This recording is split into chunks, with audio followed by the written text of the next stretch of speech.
নমস্কার। গত ভিডিওটিতে আমরা কিন্তু আয়নিক কম্পাউন্ড সম্পর্কে জেনেছিলাম। আজ আমরা মেনলি জানবো আয়নিক কম্পাউন্ডের বেশ কিছু প্রপার্টি। যেমন আমরা প্রথমেই বলেছি যে আমরা একটু কম পড়বো, একটু ভাববো বেশি, মনে রাখার চেষ্টা করব একটু বেশি। তো একান্তই যে সমস্ত প্রপার্টিগুলো না জানলেই নয়, আমরা শুধুমাত্র সেই সমস্ত প্রপার্টিগুলোই কিন্তু এখানে জানবো। একদম ফার্স্টেই আমরা যে প্রপার্টিটা জানবো সেটা হচ্ছে ফিজিক্যাল স্টেট।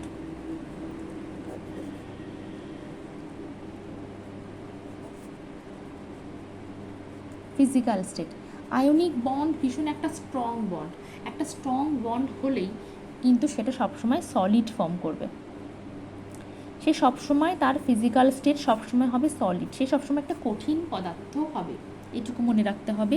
সেকেন্ড, আমরা এর বেশি কিচ্ছু মনে রাখতে হবে না, আমি যতটুকু বলবো সেইটুকু মনে রাখলেই চলবে। আমি বলেছি যে আমার এই ভিডিওগুলো বারংবার দেখলে, আর বারংবার দেখতে হবে, বারংবার দেখলে আলাদা কিছু পড়া কিংবা লেখা কোনো কিছুরই প্রয়োজন নেই। আশা করব আমি যে প্রশ্ন উত্তরগুলো করাবো একদম হয় সেইগুলোই পড়বে অ্যাজ ইট ইজ, অথবা তার একদম পাশ দিয়েই যাবে। কনসেপ্ট ভীষণ কমন থাকবে। তাতে কি হবে যে নিজেরা আলাদা করে কিছু প্র্যাকটিস না করলেও কিন্তু আমরা পাশ করে যাব, এটুকু গ্যারান্টি দিয়ে খানিকটা বলতে পারি আমি।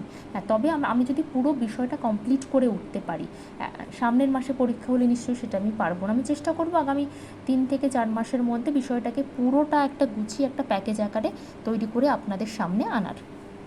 বেশ, হ্যাঁ, তবে কি আমার ভীষণ মডিফাই করার সময় নেই, ভীষণ এডিট করার সময় নেই। ভীষণ রভাবে যেরকমভাবে আমি নিজের জন্য প্রিপারেশান নিয়েছি, আমি সেই রকমভাবেই কিন্তু বিষয়গুলো তুলে ধরার চেষ্টা করছি।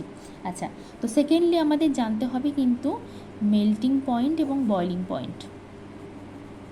যখনই একটা সলিড কোনো কম্পাউন্ড আমরা পাচ্ছি, তখন সেই সলিড কম্পাউন্ডটাকে অবশ্যই এই মেল্টিং পয়েন্ট তাকে মেল্ট করতে কিংবা বয়লিং পয়েন্ট তাকে ফোটাতে অনেক বেশি টেম্পারেচার আমাকে বাইরে থেকে দিতে হবে। সুতরাং এটা সবসময় হবে ভেরি হাই।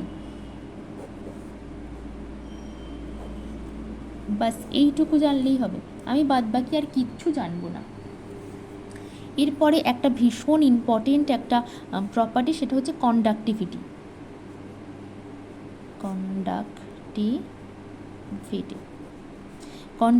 সম্পর্কে আমরা একটু আধেক সবাই জানি। কন্ডাক্টিভিটি মানে কি? কন্ডাক্ট করার ধর্ম, ঠিক আছে? কিন্তু সলিড, এমনি আমরা বলছি কম্পাউন্ডটা হবে সলিড মানে কিন্তু তার ভিতর দিয়ে একটা সলিড কম্পাউন্ড, তার ভিতর দিয়ে কোনো কিছু অত সহজে পাস করবে না, সে খুব সহজে কিন্তু কন্ডাক্ট করতে পারবে না। তাহলে কি সলিড কম্পাউন্ডের ক্ষেত্রে কন্ডাক্ট করার একেবারে ধর্মটাই কিন্তু থাকে না, নো, সে একদমই পারবে না। কিন্তু এখানে বাট কি, যদি আমরা কোনোভাবে এই সলিড কম্পাউন্ডটাকে মেল্ট করাতে পারি, তাহলে আমরা কি লিখব? Molten state. যদি আমরা একে মোল্টেন স্টেটে নিয়ে যেতে পারি, তখন কিন্তু কিন্তু একটা ভালো কন্ডাক্টর হবে। শুধু মোল্টেন স্টেট নয়, যদি অ্যাকোয়াস সলিউশন বানাই, যদি এই কম্পাউন্ডটার আমরা আরেকটা অ্যাকোয়াস সলিউশন বানিয়ে নিই, অ্যাকোয়াস সলিউশন, তাহলে এক হচ্ছে মোল্টেন স্টেট, দ্বিতীয় হচ্ছে অ্যাকোয়াস সলিউশন। এই দুটো স্টেটের ক্ষেত্রেই কিন্তু এর কন্ডাক্টিভিটি ভেরি হাই এবং খুব একটা গুড কন্ডাক্টর। তাহলে আমি এখানে 3টে ধর্মের কথা বললাম, 3টে প্রপার্টির কথা বললাম। প্রথম হচ্ছে ফিজিক্যাল স্টেট, এই solid compound, melting point, boiling point very high, conductivity solid যখন থাকবে তখন একদম নেই, কিন্তু যখন একে মেল্ট করে ফেলতে আমি পারবো মোল্টেন স্টেট, কিংবা যখন এটাকে আমরা জলে গুলে ফেলতে পারবো, অ্যাকোয়াস সলিউশন তৈরি হবে, তখন কিন্তু এটা একটা গুড কন্ডাক্টর হবে। ঠিক আছে, জলে গুলে ফেললে কেন গুড কন্ডাক্টর হচ্ছে? কারণ এই যে H2O, এই যে কম্পাউন্ডটা, এ কী করে, এই যে একটা ক্যাটায়ন আর একটা অ্যানায়নের মধ্যে তো একটা অ্যাট্রাকশান ইলেকট্রোস্ট্যাটিক ফোর্স থাকে, এই জল কী করে এটাকে কেটে দেয়। ঠিক আছে, কেটে দিলে এও একটা ইটসেলফ আলাদা হয়ে যায়, সবাই আলাদাভাবে ঘুরে বেড়াচ্ছে। সুতরাং তার ক্ষেত্রে অনেক সহজ হয় সেই সলিউশনটার ক্ষেত্রে কন্ডাক্টিভিটি করা। ঠিক আছে, সেই জন্যেই শুধুমাত্র জলের ক্ষেত্রে অ্যাকোয়াস সলিউশনের ক্ষেত্রে এ কিন্তু একটা গুড কন্ডাক্টর, প্লাস মোল্টেন স্টেটেও একটা গুড কন্ডাক্টর। ঠিক আছে, এই 3টে ধর্ম আমরা এখানে জানলাম। আমরা পরবর্তী পৃষ্ঠাটা উল্টে নেব। আচ্ছা, আমরা পরবর্তী ধর্ম ওখানে 3টে পড়েছি, তাই তো? এখানে তাহলে 4 নম্বর ধর্মটা হবে। 4 নম্বর ধর্মে কিন্তু প্রথমত আইসোমেরিজম। তোমরা আপনারা ভেবে দেখুন যেটা আইসোমেরিজম শো করবে না করবে না।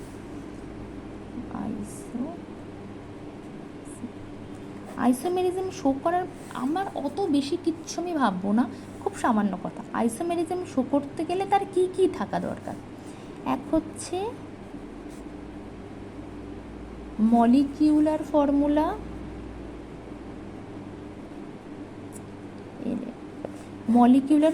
এবং স্ট্রাকচারাল ফর্মুলা।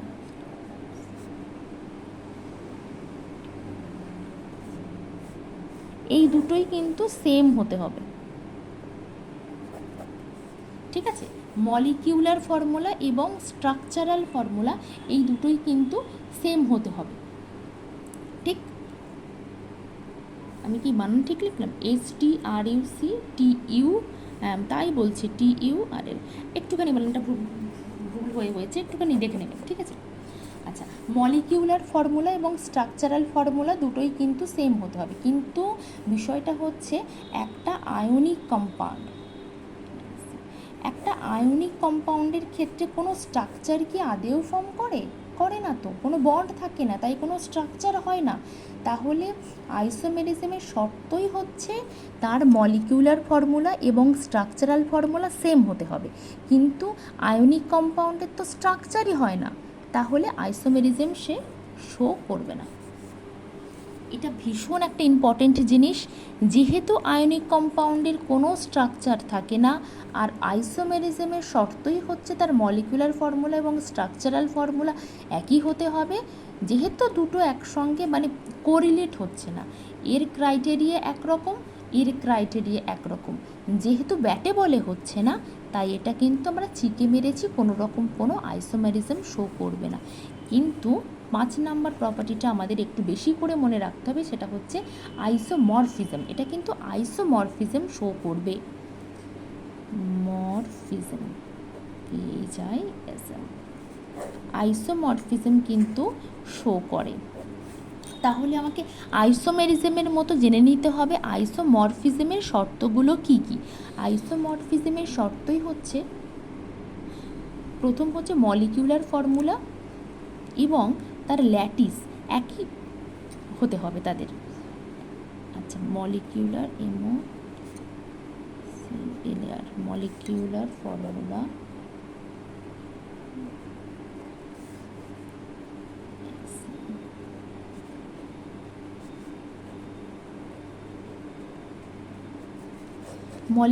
ফর্মুলা যেরকম হবে এবং ল্যাটিসটাও কিন্তু সেম হবে, ঠিক আছে? আমি একটা উদাহরণ দেব। আচ্ছা, দেখা কি যাচ্ছে না, চেষ্টা করছি এ করার।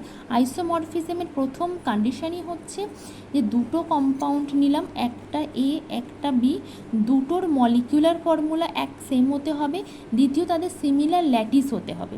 হ্যাঁ, আয়নিক কম্পাউন্ডের কিন্তু ল্যাটিসই ফর্ম হয়, স্ট্রাকচার হয় না, কিন্তু ওর কিন্তু ল্যাটিস ফর্ম হয়। যেমন NaCl এর ক্ষেত্রে কি হয়, একটা Na প্লাস, তার চারিদিকে 6টা Cl মাইনাস, একসঙ্গে এরকম একটা প্যাকেজ আকারে একটা ল্যাটিস ফর্ম হয়, ঠিক আছে? আমরা এটার এবারে কিছু এক্সাম্পল দেখব। এটা আরেকটুখানি আইসোমরফিজমটা একটু ডিটেলসে বলছি, এখানে খুব ডিটেলস নয়। আইসোমরফিজম, তাহলে দুটো শর্ত রয়েছে, কি কি? এক, মলিকিউলার ফর্মুলা,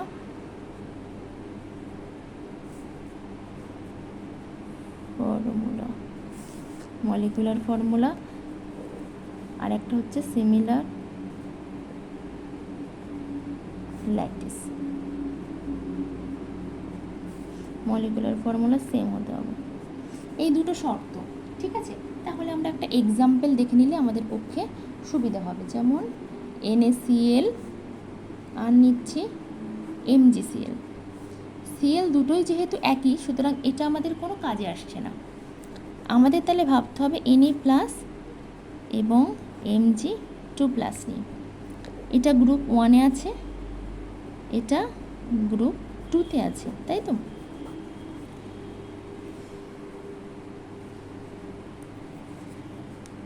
ঠিক বললাম? এটা গ্রুপ 1-এ আছে, এটা গ্রুপ 2-তে আছে। সুতরাং গ্রুপ দুটো যদি আলাদা পাশাপাশি দুটো গ্রুপে থাকে, সেক্ষেত্রে কিন্তু সাইজ খুব বেশি কিন্তু পাল্টায় না। কি বললাম? পাশাপাশি দুটো গ্রুপের ক্ষেত্রে সাইজ খুব বেশি পাল্টায় না, কিন্তু পাশাপাশি যেমন পিরিয়ড 1-এ আছে, কেউ পিরিয়ড 2-তে আছে, পাশাপাশি দুটো পিরিয়ডের ক্ষেত্রে সাইজ কিন্তু দ্রুত পাল্টায়। কেন? কারণ এর ক্ষেত্রে কিন্তু সেল নাম্বারটা বেড়ে যাচ্ছে। এর ক্ষেত্রে যদি এরকম একটা সেল থাকে, এর ক্ষেত্রে এরকম দুটো সেল হয়ে যাচ্ছে, তাহলে মানে অটোমেটিক্যালি এর সাইজটা কিন্তু বেড়ে যাচ্ছে। এর ক্ষেত্রে কিন্তু তা হয় না। এটা যদি নিউক্লিয়াস হয়, একটা সেল থাকে, এটা নিউক্লিয়াস হলেও সেই একই সেল থাকবে। এমন হতে পারে যে নিউক্লিয়ার চার্জটা বেড়ে যাচ্ছে, একই সঙ্গে এখানে ইলেকট্রনটাও বেড়ে যাচ্ছে। এই কিন্তু বেসিক পার্থক্য গ্রুপ, পরপর গ্রুপগুলোর এবং পরপর পিরিয়ডগুলোর। যেহেতু সোডিয়াম এবং ম্যাগনেসিয়াম দুটো পাশাপাশি গ্রুপের, সুতরাং এদের দুজনের কিন্তু সাইজেরও খুব বেশি হেরফের নেই। এক তো মলিকিউলার ফর্মুলা দুজনের কিন্তু সেম, সেটা দেখে বুঝতে পারছি। NaCl আছে, MgCl আছে, ঠিক আছে? কারণ এখানে Na2Cl কিংবা Mg2Cl সেরকম তো নেই, দুটোর কিন্তু সিমিলার মলিকিউলার ফর্মুলা। একইভাবে কিন্তু সিমিলার ল্যাটিস, একইভাবে তারা সিমিলার ল্যাটিস। কারণ হচ্ছে Cl এক তো সেম, প্লাস Na এবং ম্যাগনেসিয়াম দুটো যেহেতু পাশাপাশি গ্রুপে, সুতরাং তাদের সাইজটাও কিন্তু সেম, সুতরাং এদের কিন্তু সিমিলার ল্যাটিস। তাহলে আমি কিন্তু বলতে পারবো NaCl এবং MgCl এরা দুটো কিন্তু পরস্পর আইসোমেরিজম শো করবে। আমি কি বোঝাতে পারলাম বিষয়টা? এর পরেও বলবো, যদি কোথাও বুঝতে অসুবিধা হয়, সেটা কিন্তু আমাকে একটু মানে নক করলে আমি কিন্তু বলে দেবো। সেটা প্রয়োজন হলে একটা টেলিগ্রাম গ্রুপও করা যেতে পারে, ঠিক আছে? আর এখানে কমেন্ট করলেও আমি কিন্তু উত্তর দেব। আচ্ছা, আমি চাইবো আরও একটা, যদি আমি এক্সাম্পল শো করতে পারি, ঠিক আছে? আরও একটা এক্সাম্পল আমি দিই, যেমন ঠিক আছে, NaF এবং MgO, এটাও তো একটা হতে পারে, ঠিক আছে? এর ক্ষেত্রে দেখা হোক, প্রথমে আমরা ক্যাটায়ন দুটোকে নিই। ক্যাটায়ন দুটোর তো এখানেই বললাম দুটো পাশাপাশি গ্রুপ, সুতরাং এরা অলমোস্ট সিমিলার। তার আগে বলবো মলিকিউলার ফর্মুলা কিন্তু দুটোই একই, কোথাও 2 কিংবা কোথাও 3 সেরকম নেই। তাহলে 1 নাম্বার ক্রাইটেরিয়া অলরেডি সে ফিল আপ করছে। আমরা 2 নাম্বারটাতে চলে আসবো, সিমিলার ল্যাটিস। সিমিলার সাইজ হলেই বুঝতে পারবো সেটা সিমিলার ল্যাটিস কিনা। এখানে এরা দেখো দুটো পাশাপাশি গ্রুপে আছে, ফ্লোরিন এবং অক্সিজেন, তারাও কিন্তু দুজনে পাশাপাশি গ্রুপে রয়েছে, সুতরাং এদেরও কিন্তু সাইজ খুব বেশি পাল্টায় না, সুতরাং এই সেকেন্ডটাও কিন্তু ফুলফিল করছে। তাইলে আমরা বলতে পারবো এই দুটোও কিন্তু পরস্পর আইসোমরফিজম শো করবে। আইসোমেরিজম আর আইসোমরফিজম কিন্তু একই, আলাদা। আইসোমরফিজমে কি হয়, ল্যাটিসটাকে আমরা দেখি, সেম স্ট্রাকচার নয়, সেম সিমিলার ল্যাটিস দেখি, ঠিক আছে? আর কোনো এক্সাম্পল তো এই মুহূর্তে মনে পড়ছে না, আশা করি আমি বোঝাতে পেরেছি। এই মুহূর্তে আর কোনো এক্সাম্পল মনে পড়ছে না। আমি পরবর্তী প্রপার্টিতে যাচ্ছি, 5 নম্বর প্রপার্টি। এডিট তো করা হয় না, একটু অসুবিধা হবে। আচ্ছা, আমরা এরপরে 5 নাম্বার যে প্রপার্টিতে যাব সেটা হচ্ছে টাইপস অফ রিয়াকশান। এটা একটা very important, types of reaction. আমি শর্ট ফর্মেই লিখছি, বোঝানোটাই উদ্দেশ্য। বানান ভুল টুলগুলো যদি হয় সেটা একটু মানিয়ে গুছিয়ে নিতে হবে। আচ্ছা, টাইপস অফ রিয়াকশান। দেখা গেল আমাকে কোনো পরীক্ষায় আমাকে 4 ধরনের রিয়াকশান দিয়ে দিয়েছে, 4টে রিয়াকশান দিয়ে দিয়েছে। আমাকে বললো কোনটা এর ভিতরে আয়নিক রিয়াকশান হচ্ছে, আমাকে মানে সেটাকে চিহ্নিত করা হোক। এটা ভীষণ একটা মানে ছোট্ট জিনিস জানলে হয়ে যাবে, যেগুলো প্রেসিপিটেশন রিয়াকশান, পিপিটি, প্রোডাক্টে পিপিটি ফর্ম করবে, সেগুলোই হচ্ছে আয়নিক কম্পাউন্ড, সেগুলি হচ্ছে আয়নিক রিয়াকশান। কি বললাম, আবারও বলি, যেগুলো প্রেসিপিটেট ফর্ম করবে প্রোডাক্টে, সেগুলোই সব হচ্ছে আয়নিক রিয়াকশান। আমি একটা এক্সাম্পল দিচ্ছি, ভীষণ কমন এক্সাম্পল, সবাই যেটা দেয় সেটা হচ্ছে AgNO3 প্লাস NaCl, এর থেকে ফর্ম হবে, কি ফর্ম হবে, AgCl, যেটা প্রেসিপিটেশন করবে, সঙ্গে NaNO3। মানে এই যে পাশে এই চিহ্ন থাকলেই বুঝতে হবে এই নিচের দিকে অ্যারো মানে সে পড়ে যাচ্ছে, উপরের দিকে অ্যারো মানে সে উড়ে যাচ্ছে, নিচের দিকে অ্যারো মানে পড়ে যাচ্ছে, মানে প্রেসিপিটেশন পড়ছে। প্রেসিপিটেশন পড়ছে দেখলেই আমরা বুঝতে পারবো কি সেটা কিন্তু একটা আয়নিক টাইপ রিয়াকশন হয়েছে। এটা একটা ভেরি ইম্পর্টেন্ট, এবং এই পিপিটিটা মনে রাখলে যে কেউ এই প্রশ্নগুলোর উত্তর করতে পারবে। আচ্ছা, আর কিছু মিস করছি বলে বুঝতে পারছি না। তো এইগুলোই, এই 5টা প্রপার্টি জেনে রাখলেই হবে, ঠিক আছে। এবার আমরা চলে যাব ভেরি ইম্পর্টেন্ট একটা টপিক, সেটা হচ্ছে ল্যাটিস এনার্জি। এটা একটু মন দিয়ে দেখতে হবে। TTIC ল্যাটিস, ভীষণ সহজভাবেই আমি বোঝানোর চেষ্টা করব ল্যাটিস এনার্জি বিষয়টাকে।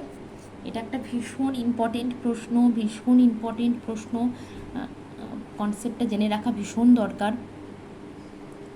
আচ্ছা, তো ল্যাটিস এনার্জিটা কি প্রথমে জানতে হবে আমাকে। ল্যাটিস এনার্জি কি, যদিও আমাকে পরীক্ষায় কখনোই জিজ্ঞাসা করবে না হোয়াট ইজ ল্যাটিস এনার্জি, কিন্তু একজন শিক্ষক কিংবা শিক্ষিকা হতে গেলে এটা আমাদের একটা রিকোয়ারমেন্ট, বেসিক রিকোয়ারমেন্ট, আমাকে জানতে হবে ল্যাটিস এনার্জিটা কি। ল্যাটিস এনার্জি হলো একমোল আয়নিক কম্পাউন্ড ফর্ম করতে যে পরিমাণ এনার্জি রিলিজ হয়। এবার এই একমোল আয়নিক কম্পাউন্ডটা কী থেকে ফর্ম করবে? From its gaseous cation and anion. আমি কি সংজ্ঞাটা লিখিয়ে দেব?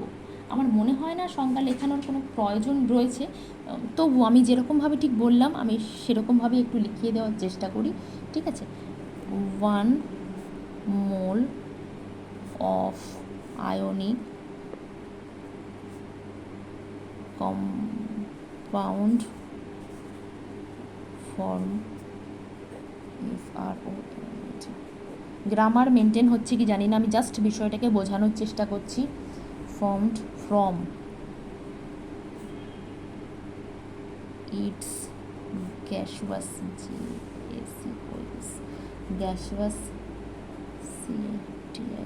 cation and gaseous anion,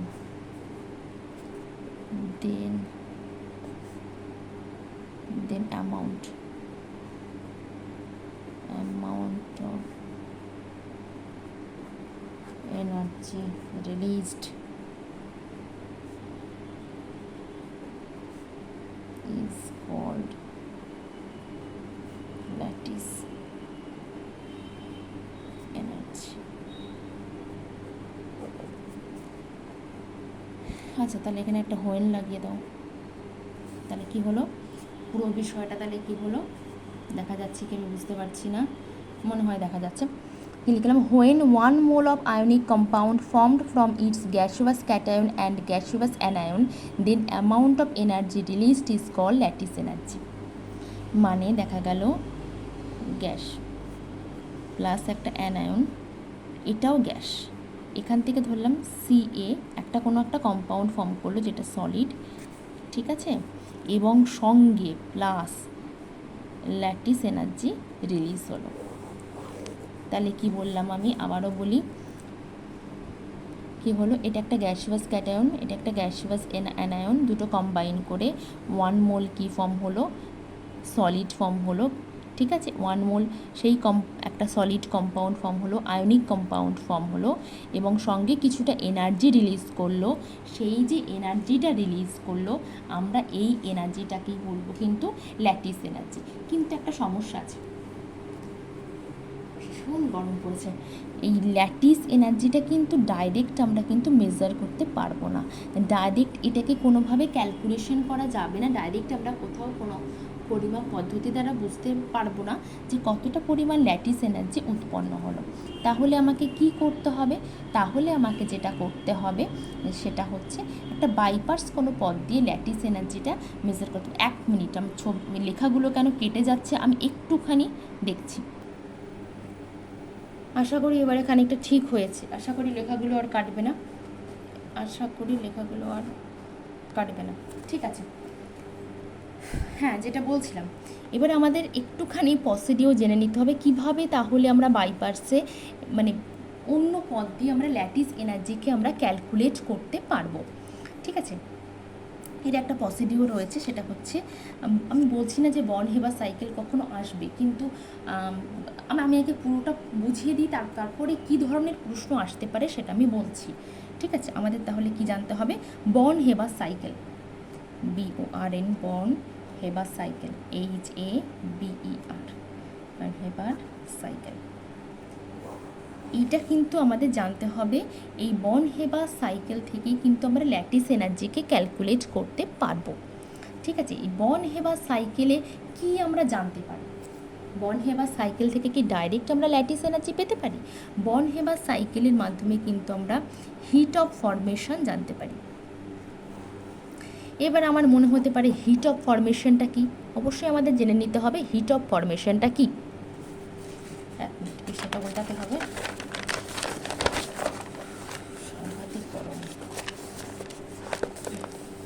গরমের ছুটি পড়ে গেছে সব অনির্দিষ্টকাল, মনে হয় টেম্পারেচার ঠিকঠাক না হওয়া পর্যন্ত এইভাবে ছুটি চলবে।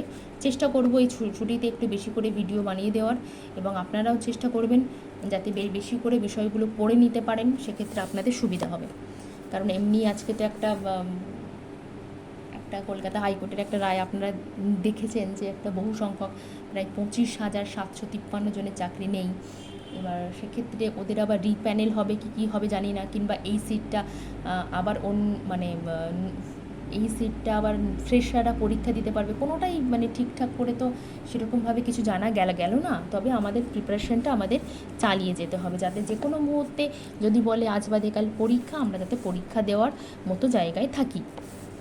ঠিক আছে, বেশি কথা না বলে আমরা স্টার্ট করব।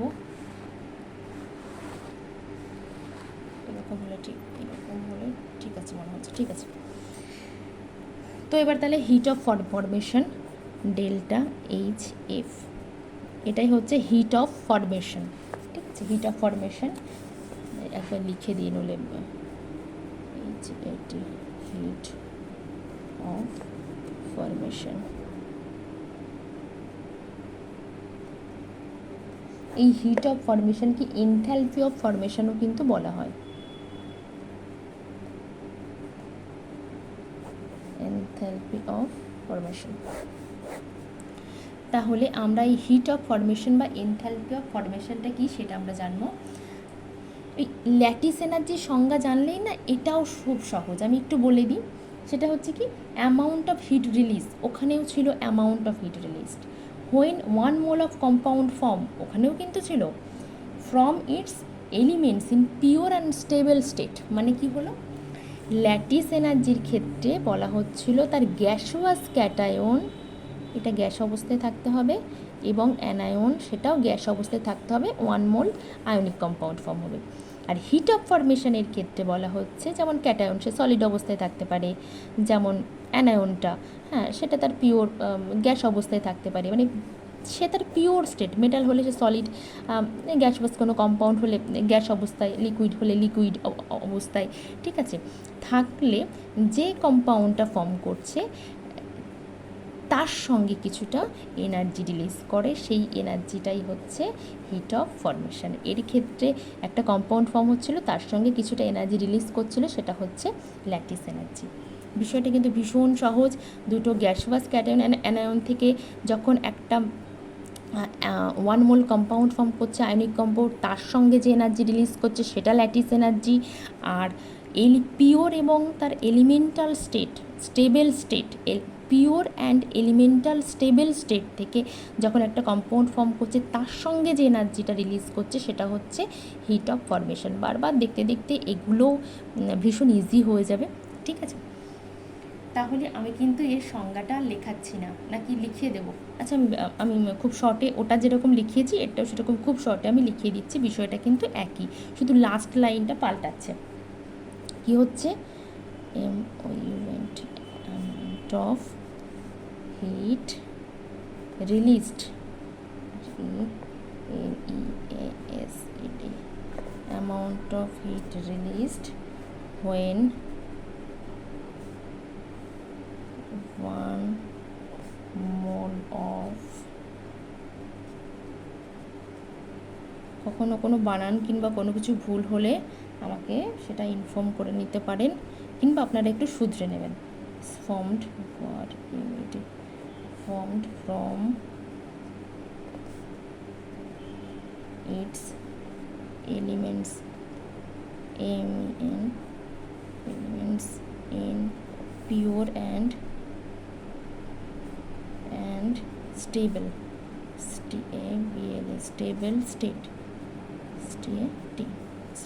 তার মানে শুধু লাস্ট লাইন ল্যাটিস এনার্জিতে লাস্ট লাইনে বলেছিলাম গ্যাসিয়াস ক্যাটায়ন অ্যানায়ন থেকে, আর এর লাস্ট লাইনে বলছি it's elements in pure and stable state. এইটুকু জায়গা শুধু হিট অফ ফরমেশন এবং ল্যাটিস এনার্জির মধ্যে পার্থক্য, বাকি পুরো সংজ্ঞাটাই কিন্তু একই, পুরো ডেফিনেশনটাই একই। এবার আমরা একটা এক্সাম্পল দেখব, খুব সহজ এক্সাম্পল দেখব NaCl এর ফরমেশন।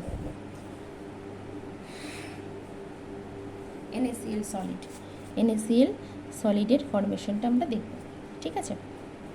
তাহলে আমরা প্রথমে হিট অফ ফরমেশন দেখে এখানে সোডিয়াম সবসময় নিশ্চয়ই সে সলিড অবস্থাতেই থাকবে, হাফ অফ Cl2, এটা গ্যাস, মানে আমরা আগে পিওর এবং এলিমেন্টাল স্টেটে আগে রিয়াকশানটাকে লিখে নেব। এখান থেকে উৎপন্ন হচ্ছে কি 1 মোল NaCl সলিড, এবং সঙ্গে ফর্ম করছে কি হিট অফ, এটা কিন্তু রিলিজ করছে পুরো রিয়াকশানটা। তো এটা হচ্ছে হিট অফ ফরমেশনের রিয়াকশান, ঠিক আছে? এই রিয়াকশান বুঝতে নিশ্চয়ই কারোর কোনো অসুবিধা নেই। হিট অফ ফরমেশন মানে এই এনার্জিটা রিলিজ করছে NaCl ফর্ম করতে গেলে কোথা থেকে ফর্ম করছে না, আমি এখানে আগেই বলেছি পিওর এবং স্টেবল স্টেট, সোডিয়াম সলিড অবস্থাতে স্টেবল আর ক্লোরিন গ্যাসীয় অবস্থাতে স্টেবল, সুতরাং এইখান থেকে ফর্ম করে যাচ্ছে, ঠিক আছে? এবার এর উপরে বর্ন হেবার সাইকেলটাকে আমি অ্যাপ্লাই করছি। কিভাবে অ্যাপ্লাই করব এটা একটা দেখলেই বোঝা যাবে। প্রথমে হচ্ছে সাবলিমেশন এনার্জি, আমি প্রথমে একে প্লাস করছি সাবলিমেশন, কিছুটা এনার্জি দিচ্ছি যাতে এটা সাবলাইম করে যায়, সেখানে Na হয়ে যাচ্ছে কি গ্যাস। এরপরে আমি কিছুটা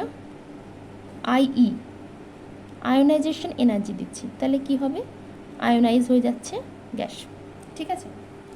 আমি এই ক্যাটায়নটার উপরে আর হাত দেবো না, এবার আমি অ্যানায়নটাতে চলে যাচ্ছি, মানে এ থেকে আমি অ্যানায়নটা ফর্ম করব। প্রথমে হাফ পরিমাণ দিচ্ছি ডিসোসিয়েশন এনার্জি, প্লাস করছি, আমি একে দিচ্ছি, তাহলে কি হয়ে যাচ্ছে সে ডিসোসিয়েট হয়ে যাচ্ছে, বন্ডটা ভেঙে যাচ্ছে। তারপরে আমি একে দিচ্ছি ইলেকট্রন অ্যাফিনিটি, ঠিক আছে? ইলেকট্রন অ্যাফিনিটি এনার্জি দিচ্ছি, ইলেকট্রন অ্যাফিনিটি এটা আমি কিন্তু ইলেকট্রন অ্যাফিনিটির বেলায় কিন্তু এটা কিন্তু মাইনাস হয়, ইলেকট্রন অ্যাফিনিটি কিন্তু রিলিজ করে, এটা খেয়াল রাখতে হবে। ইলেকট্রন অ্যাফিনিটি কিন্তু রিলিজ করে, সব প্লাস প্লাস প্লাস করে যাচ্ছি দিয়ে, তাহলে আমি এর ক্ষেত্রেও প্লাস করে দেব তা কিন্তু নয়। কি হয়, এই ক্লোরিন কিন্তু ইচ্ছুকভাবে একে নিয়ে নেয়, কারণ জানা আছে, এর হচ্ছে 17টা ইলেকট্রন, তো আর একটা নিয়ে নিলে 18টা হয়ে যায়, তাহলে কি হয় এ কিন্তু তার নিয়ারেস্ট একটা নোবেল গ্যাস কনফিগারেশন পেয়ে যায়, ঠিক আছে? সেই জন্যে সবসময় চেষ্টা করে ইলেকট্রনটাকে নিয়ে নেওয়ার, এবং ইলেকট্রনটা নেওয়ার পরে সে কিছুটা এনার্জি রিলিজ করে দেয়, মানে সে কিছুটা স্টেবল হয়ে যায়, সেই জন্যে কিন্তু এটা নেগেটিভ হয়ে যায়, মানে এটা সিস্টেম থেকে এনার্জিটা বেরিয়ে যাচ্ছে, একটু মাথায় রাখতে হবে। তাহলে Cl মাইনাস হয়ে গেল গ্যাস। এবার আমি এই দুটোকে যদি যোগ করে দিই সেক্ষেত্রেও কিন্তু NaCl ফর্ম করে, কিন্তু একটা এনার্জি রিলিজ করে মাইনাস, মানে এটাও সিস্টেম থেকে বেরিয়ে যাচ্ছে। কোন এনার্জিটা রিলিজ করছে? Lattice energy. এটাই তো আমরা সেই ল্যাটিস এনার্জির সংজ্ঞাতে পড়েছিলাম যে একটা গ্যাসিয়াস ক্যাটায়ন গ্যাসিয়াস অ্যানায়ন যোগ করলে একটা সলিড ফর্ম হয়, সঙ্গে ল্যাটিস এনার্জি বেরিয়ে যায়। তাহলে এবার আপনাদের প্রশ্ন আসতে পারে আমি এতক্ষণ ধরে এত লটর ঘটর করলাম কেন, বলে দিই এবার। ডেল্টা HF, এই ডেল্টা HF এই যে ফরমেশনটা, এই যে টোটালটা, এই টোটাল যে এনার্জিটা, এটাই তো এই সমস্ত এনার্জিগুলোর যোগফল। তাহলে প্রথমে কি আছে সাবলিমেশন এনার্জি যোগ আয়োনাইজেশন এনার্জি, এই পরপর আমি সব লিখছি, তারপরে যোগ হাফ কি আছে ডিসোসিয়েশন এনার্জি যোগ কি আছে এখানে মাইনাস অফ ইলেকট্রন অ্যাফিনিটি, তারপরে আবার মাইনাস অফ ল্যাটিস এনার্জি। কি আমি এটা বোঝাতে পারলাম? তার মানে এই এনার্জিটাই হচ্ছে সমস্ত এনার্জিগুলোর যোগফল। তাহলে সমস্ত এনার্জি বলতে sublimation energy, ionization energy, dissociation energy, electron affinity এবং ল্যাটিস এনার্জি, তার মধ্যে দুটো নেগেটিভ, দুটো রিলিজ হচ্ছে, এটা রিলিজ এটা রিলিজ। এইবার হচ্ছে আমার কথা হচ্ছে, দেখা গেল পরীক্ষায় দুটো কিংবা তিনটে চারটে টার্ম দিয়ে দিয়েছে, বাদবাকি সমস্ত টার্ম দিয়ে একটা হয়তো ল্যাটিস এনার্জিকে বার করতে দিয়েছে।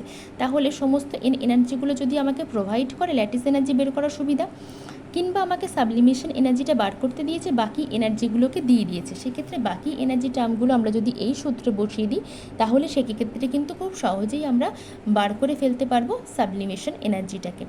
কিন্তু সেক্ষেত্রে একটা জিনিস মাথায় রাখতে হবে, সমস্ত ইউনিটগুলোকে কিন্তু একই ইউনিটে নিয়ে আসতে হবে। আমরা আর একটা এক্সাম্পল করিয়ে দেব, আর একটা এক্সাম্পল এমজিও করাবো। এত গরম, তার উপরে ফ্যানটাকে বন্ধ রেখে ভিডিওটা বানাচ্ছি, কারণ নইলে ওই ফ্যানের যে এক্সট্রা সাউন্ডগুলো আসবে, সাউন্ড রিমুভ করা আমার পক্ষে এডিট করা মুশকিল এই মুহূর্তে। ঠিক আছে, কোনো অসুবিধা নেই। এমজিও যেমন আমরা NaCl এর একটা করলাম, যেমন NaCl এর একটা বন্ড হেবার সাইকেল আমরা করলাম, ঠিক তেমনিভাবে আমরা এবার একটা এমজিওর করব। এমজিওটা কেন করছি, দুটো কেন করছি, এমজিওটা কেন করছি সেটা একটু পরেই বুঝতে পারবে। একটুখানি পার্থক্য রয়েছে। কোথায় পার্থক্য? প্রথমে আমাকে হিট অফ ফরমেশনের এটা আমরা বানিয়ে নেব, যেমন হচ্ছে Mg ম্যাগনেসিয়াম, এটাও নিশ্চয়ই আমরা সলিড স্টেটেই পাবো, প্লাস হচ্ছে হাফ O2, এটা আমরা গ্যাসিয়াস অবস্থাতেই পাবো, সেখান থেকে ফর্ম করে MgO সলিড, এবং সঙ্গে ডেল্টা HF এটা রিলিজ করে। এবার এই আগের মতোই আমরা বন্ড হেবার সাইকেল এর উপরে অ্যাপ্লাই করব। ঠিক আছে, তাহলে প্রথমে ওখানে কি করেছিলাম, সাবলাইম করেছিলাম, সাবলিমেশন এনার্জি প্লাস করেছিলাম, প্লাস করলে কি হয়ে গেল, গ্যাস হয়ে গেল, তাই তো। এরপরে আমরা আয়োনাইজেশন এনার্জি 1 দেব, কারণ কিন্তু ম্যাগনেসিয়াম সবসময় +2 স্টেটে স্টেবল। তাহলে প্রথমবার আয়োনাইজেশন এনার্জি আমরা প্লাস করব, একটা ইলেকট্রন বেরিয়ে গেল, কিন্তু তো +1 স্টেবল হয় না, তাই আমরা কি করব, আয়োনাইজেশন এনার্জি 2 সেটা প্লাস করব, তাহলে Mg2+ হয়ে গেল গ্যাসিয়াস। এই জন্যেই আমার এটা দেখানোর উদ্দেশ্য ছিল, এখানে কিন্তু +1 হয়ে থেমে যাবে না। ঠিক আছে, একইভাবে আমরা এখানে চলে আসব, এখানে হাফ অফ ডিসোসিয়েশন এনার্জি দেব প্রথমে, দিলে কি হবে, গ্যাস হয়ে যাবে। তারপর আমরা কি ইলেকট্রন অ্যাফিনিটি দেব, সেটা কি রিলিজ করে, তাহলে মাইনাস হয়ে গেল গ্যাস। ভেরি ভেরি ইম্পর্টেন্ট, এটা মনে রাখতে হবে, প্রথমবার মাইনাস হয়েছে ইলেকট্রন অ্যাফিনিটি 1, তার মানে এই নয়, ইলেকট্রন অ্যাফিনিটি 2ও মাইনাস হবে, এই এনার্জিটি কিন্তু আমাদের দিতে হয়, তাহলে O2 মাইনাস হয়ে যাবে। এবার এই দুটোকে যোগ করতে হয়। প্রথমবার ওকে ইলেকট্রন দিলে খুশি খুশি নিয়ে নেয়, সেকেন্ডবার দিতে গেলে ওর বদহজম হয়, সেই জন্য কি হয়, আমাদেরকে জোর করে ওকে গিলিয়ে দিতে হয়, সেই জন্য এটাকে প্লাস, প্রথমবার এনার্জিটা ও রিলিজ করে, সেকেন্ডবার এনার্জি আমাদের দিতে হয়। এইবারে এই দুটোকে যোগ করব, একই রকম ব্যাপার, তাহলে এখান থেকে কি হবে, কিছুটা ল্যাটিস এনার্জি রিলিজ করব। এই শুধু এই জায়গাটা বোঝাবো বলেই সেকেন্ড এটা নিয়েছিলাম আমি। তাহলে এর ক্ষেত্রেও সেই একইভাবে ডেল্টা HF সমান সমস্ত এনার্জিগুলোর যোগফল, সাবলিমেশন এনার্জি রয়েছে, প্লাস আয়োনাইজেশন এনার্জি 1 আছে, প্লাস আয়োনাইজেশন এনার্জি 2 আছে, plus half of dissociation energy রয়েছে, plus minus of electron affinity 1 রয়েছে, তারপরে প্লাস ইলেকট্রন অ্যাফিনিটি 2 রয়েছে, মাইনাস ল্যাটিস এনার্জি। তাহলে এরও যদি কিছু টার্মকে অ্যাবসেন্ট করে, মানে সমস্ত টার্মগুলোকে দিয়ে একটাকে অ্যাবসেন্ট করে দেওয়া হয়, আমরা কিন্তু এইখান থেকে বার করতে পারবো। শুধু একটাই শর্ত, সমস্ত এনার্জি টার্মগুলোকে আমরা একই ইউনিটে নিয়ে আসবো। ঠিক আছে, এইটুকু জানলেই হবে। এইবার আমাকে কি আর একটা জিনিস আমাকে জানতে হবে, সেটা হচ্ছে কি ল্যাটিস এনার্জি মানে কোন ফ্যাক্টরগুলোর উপরে ডিপেন্ড করে, ল্যাটিস এনার্জি কোন ফ্যাক্টরগুলোর উপরে। ল্যাটিস এনার্জি আমরা তাহলে ফোর্স অফ, এখানে ল্যাটিস এনার্জি মানেই কি একটা আয়নিক কম্পাউন্ড ফর্ম হচ্ছে, তাই তো, একটা ক্যাটায়ন একটা অ্যানায়ন দিয়ে একটা আয়নিক কম্পাউন্ড ফর্ম হচ্ছে। আয়নিক কম্পাউন্ডের ক্ষেত্রে ভিতরে তো কোনো বন্ড থাকে না, ভিতরে একটা ফোর্স অফ অ্যাট্রাকশন থাকে। তাহলে এই ফোর্স অফ অ্যাট্রাকশনটা যত বেশি স্টেবল হবে তত বেশি ল্যাটিস এনার্জিটা বাড়বে। তাহলে এই ফোর্স অফ অ্যাট্রাকশনটা প্রপোর্শনাল হয় কি Q1 Q2 by R square. এই আরটা মানে কি আর Q1 Q2 মানে কি জানলেই আমাদের মানে সমস্ত উত্তর আমরা সলভ করে ফেলবো। Q1 Q2 হচ্ছে দুটো চার্জ, একটা ক্যাটায়নের চার্জ একটা অ্যানায়নের চার্জ। যদি আমি Q1কে ক্যাটায়নের চার্জ ধরি তাহলে Q2 হচ্ছে অ্যানায়নের, আর হচ্ছে কি একটা ক্যাটায়ন আর একটা অ্যানায়নের মাঝে এই যে ইন্টারনিউক্লিয়ার ডিস্ট্যান্স, এটাই হচ্ছে আর। ঠিক আছে, তাহলে কি চার্জগুলো যদি বাড়ে তাহলে এই ফোর্সটা বাড়বে, আর এই ডিস্ট্যান্স যত বাড়বে ফোর্স তত কমবে। এই হচ্ছে বেসিক ফান্ডা, তাই তো। এর উপরে আমি কতগুলো এক্সাম্পল করিয়ে দিচ্ছি যেগুলো পরীক্ষায় আগেও এসেছে। ভিডিওটা মনে হয় একটু বেশি লেন্দি হয়ে যাচ্ছে, ঠিক আছে, আমি এই 2-4টে এক্সাম্পল করে ভিডিওটা শেষ করে আবার নতুন একটা ভিডিও দেখছি। ঠিক আছে, কিছু এক্সাম্পল যেগুলো কিন্তু আগের বিভিন্ন নেট সেট পরীক্ষাতে এসছে, আমরা চেষ্টা করব সেই সমস্ত প্রশ্ন উত্তরগুলোকেই সলভ করা যেগুলো আরেকটু হায়ার স্ট্যান্ডার্ডে আসে। তাহলে কি হবে, পরীক্ষার স্ট্যান্ডার্ড যতই হাই হোক না কেন আমরা কিন্তু পারবো। ঠিক আছে, প্রথম আমরা একটা এক্সাম্পল নিয়ে নেব, সেখানে আমরা নেব NaF আর নেব MgF2 আর নেব AlF3। তার আগে এখানে F proportional to Q1 Q2 by Z স্কোয়ারটা লিখে দিলাম, sorry Z square r square, এটা আমরা লিখে নিলাম। আমরা প্রত্যেকটা সিঙ্গেলভাবে ভাঙি, Na প্লাস F মাইনাস। এই প্রশ্ন উত্তরগুলো কীভাবে সলভ করতে হয় এটা হচ্ছে সেটাই, আমার বেশি সময় নেই তো আমি এইভাবেই সলভ করব। দুটো, হ্যাঁ এখানে দুটো F মাইনাস, আমি অতভাবে লিখছি না, অত করেও লিখছি না, জাস্ট সলভ করার জন্য। F মাইনাস, তাহলে ফ্লোরিনটা সবার ক্ষেত্রে সমান, তাহলে যার ক্ষেত্রে চার্জ বেশি তার ক্ষেত্রে ফোর্স বেশি, ক্যাটায়নের চার্জ যার বেশি তার ক্ষেত্রে ফোর্স বেশি হলেই ল্যাটিস এনার্জি বেশি, এর ক্ষেত্রে চার্জ সবচেয়ে বেশি তারপর এটা। তাহলে আমার ল্যাটিস এনার্জি কার সব থেকে বেশি হবে, এটার, তারপরে হবে MgF2, তারপরে হবে NaF। বুঝতে কোনো অসুবিধা হলো এটা?